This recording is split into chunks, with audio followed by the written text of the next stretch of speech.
Il fonda le mouridisme, ou la voie de l'imitation du prophète. En 1888, il fonde le village de Touba, dans un lieu austère et retiré. De plus en plus de monde vint vers lui, mais les colonisateurs de l'époque ne voyaient pas les attroupements d'un bon œil. Ils arrêtèrent Cheikh Ahmadou Bamba le 10 août 1895 à Diawol, et à Saint-Louis, les colons décidèrent de son départ en exil. Le 21 septembre 1895, sur le bateau ville de Pernambouc, Cheikh Ahmadou Bamba quitte le Sénégal et les siens. Il arriva à Libreville, où il passa 3 mois.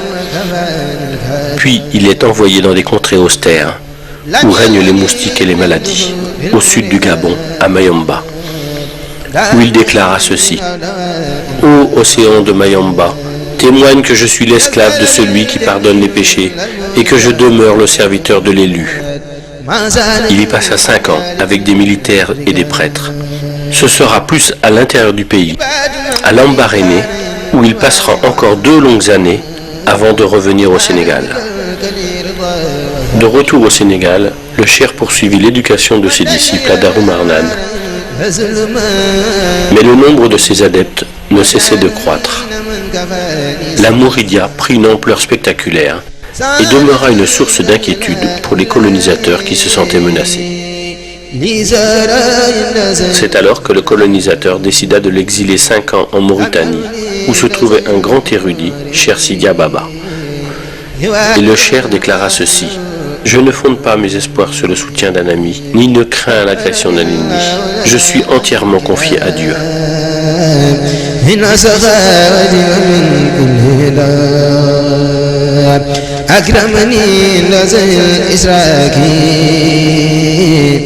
De retour au Sénégal, Cheikh Ahmadou Bamba est assigné à résidence à Thiéyenne.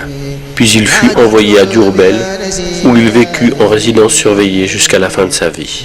En janvier 1919, lorsque les colons voulurent lui remettre la croix de la Légion d'honneur, il la refusa et déclara: « Je suis le captif de Dieu et ne reconnais d'autre autorité que la sienne.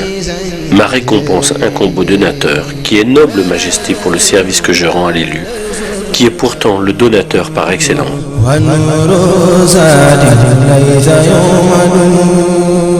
En novembre 1925, Cheikh Ahmadou Bamba demande aux autorités coloniales une autorisation de construire une mosquée à Touba. Le 19 juillet 1927, Cheikh Ahmadou Bamba est rappelé à Dieu. Le conseil de famille désigna Cheikh Mouhamadou Moustapha, fils aîné du cheikh, pour la succession de son père. Le nouveau khalife fut chargé de la gestion des chantiers de la Mouridia, dont le plus important était sans conteste celui de l'édification de la mosquée de Touba. Pour mener à bien cette lourde tâche, son père avait loué les services d'un administrateur, en l'occurrence M. Tahiri, commandant du cercle de Thiès. M. Tahiri dilapida les fonds qui lui avaient été confiés. C'est alors que Cheikh Moustapha Mbaké décida de reprendre à son compte les travaux, mais il fut confronté à l'acheminement du matériel de construction. En effet, le matériel lourd ne pouvant se porter à tête d'homme ni à dos d'animal. La construction du chemin de fer était devenue un impératif pour la communauté mouride. 1500 hommes furent mobilisés pour réaliser 50 km de voies ferrées. Et en mars 1931, les trains pouvaient arriver à Touba. Ainsi, les travaux de la grande mosquée se sont déroulés sans arrêt de 1932 à 1939. Mais la Seconde Guerre mondiale éclata et le 1er septembre 1939, Cheikh Moustapha fit arrêter les travaux. La mosquée avait pris de la hauteur, les esquisses des minarets étaient sorties. 3000 hommes marchaient à pied pour acheminer les pierres de la carrière de Ndok. En 1945, Cheikh Moustapha s'éteignit à Touba, laissant derrière lui une communauté meurtrie mais très soudée.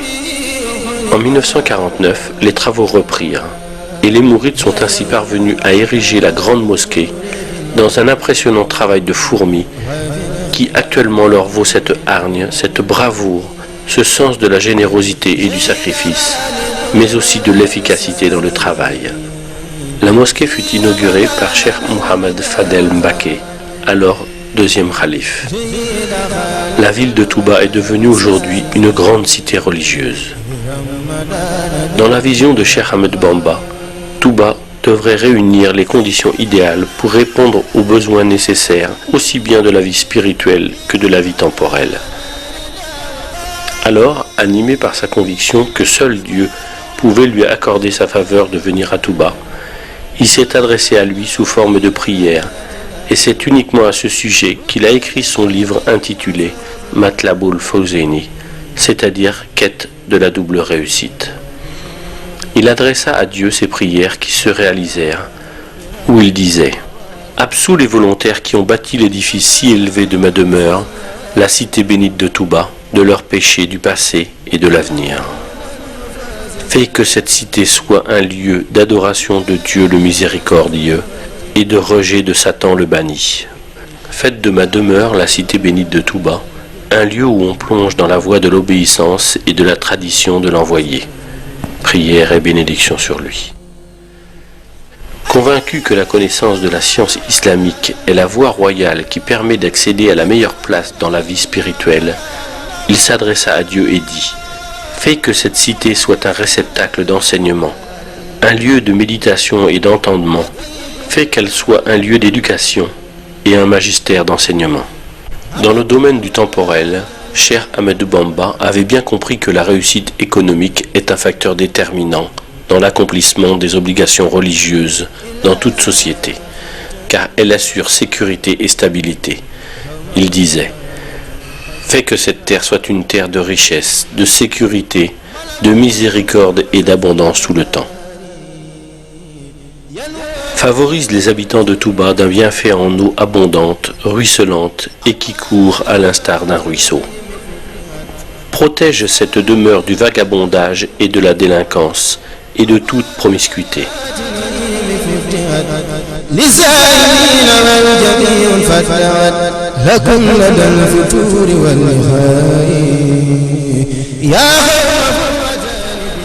À Touba, l'alcool et toutes sortes de drogues, ainsi que l'indécence, sont interdits.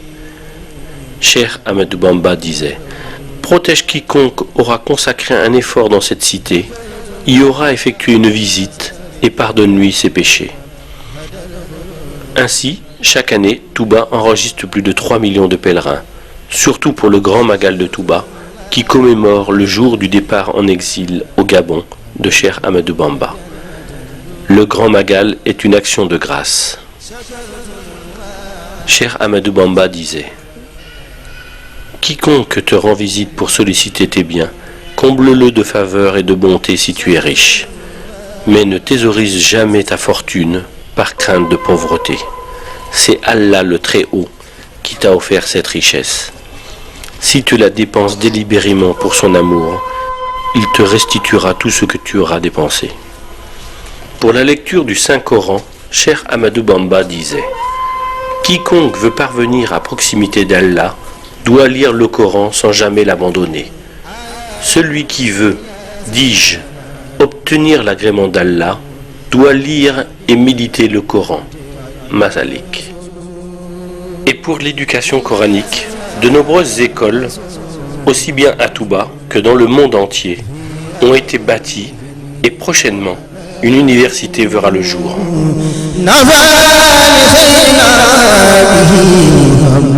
Les mausolées des grands dignitaires mourides sont souvent au pied de la mosquée. Ainsi, après une prière pour honorer le fondateur, les mourides prient en hommage aux successeurs de Cheikh Ahmadou Bamba et de la famille.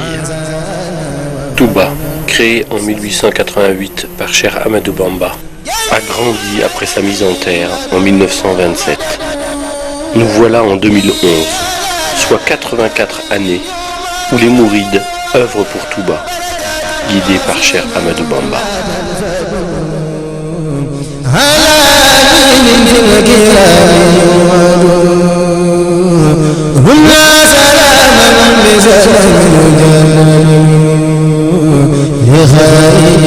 والمدام أمجد